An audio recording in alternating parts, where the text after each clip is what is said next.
Hi అండి. మీకు ఈ వీడియో నచ్చినట్లయితే వీడియోని లైక్ చేసి ఛానల్‌ని సబ్స్క్రైబ్ చేయండి. ఇక గగన్ భూమిని హగ్ చేసుకొని భూమి నుదుటిపై ప్రేమగా ముద్దు పెడతాడు.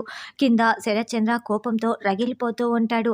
సరే భూమి వస్తానని గగన్ వెళ్తూ ఉంటే నాది ఒక కోరిక మిగిలిపోయి ఉంది బావా అని భూమి అంటుంది. ఏంటో ఆ కోరిక అని గగన్ ప్రశ్నిస్తూ ఉంటాడు.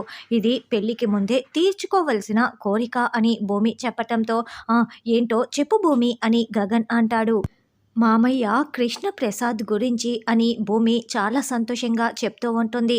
ఎప్పుడైతే కేపీ పేరు వింటాడో అప్పటికే గగన్కి చాలా కోపం వస్తుంది. ఒక్కసారిగా పిడికిలి బిగించి కోపంగా వింటూ ఉంటాడు. అయితే గగన్ ఫీలింగ్స్ని భూమి అసలు చూసుకోకుండా మాట్లాడుతూ ఉంటుంది.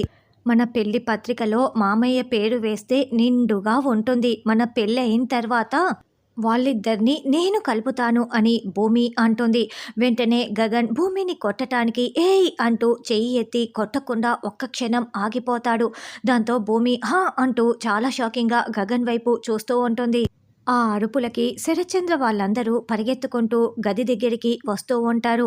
ఇక గగన్ వేలు చూపిస్తూ ఇంకొక్కసారి ఈ ప్రస్తావన తీసుకువచ్చావంటే చంపేస్తానని వార్నింగ్ ఇచ్చి కోపంగా వెళ్తూ ఉంటాడు.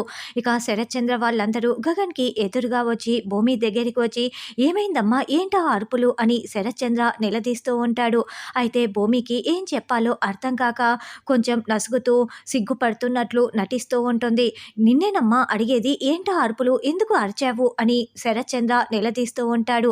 ఇక భూమి సిగ్గుపడుతూ ఉండటంతో ఆ సిగ్గు చూస్తుంటేనే అర్థం కావటం లేదా సిగ్గుపడుతోందంటేనే మనం అర్థం చేసుకోవాలి అల్లుడు గారు అని గోరెంటాకు అంటే భూమి సిగ్గుపడుతూ ఉంటుంది. నక్షత్ర కోపంతో రగిలిపోతూ చూస్తూ ఉంటుంది. గగన్ వెళ్తున్నవాడు కుర్చీని విసిరికొట్టి మరీ వెళ్ళిపోయి ఉంటాడు. మరి గగన్ కోపాన్ని మళ్ళీ భూమి ఎలా తగ్గించేస్తుందన్నది రానున్న ఎపిసోడ్లో తెలుసుకుందాం.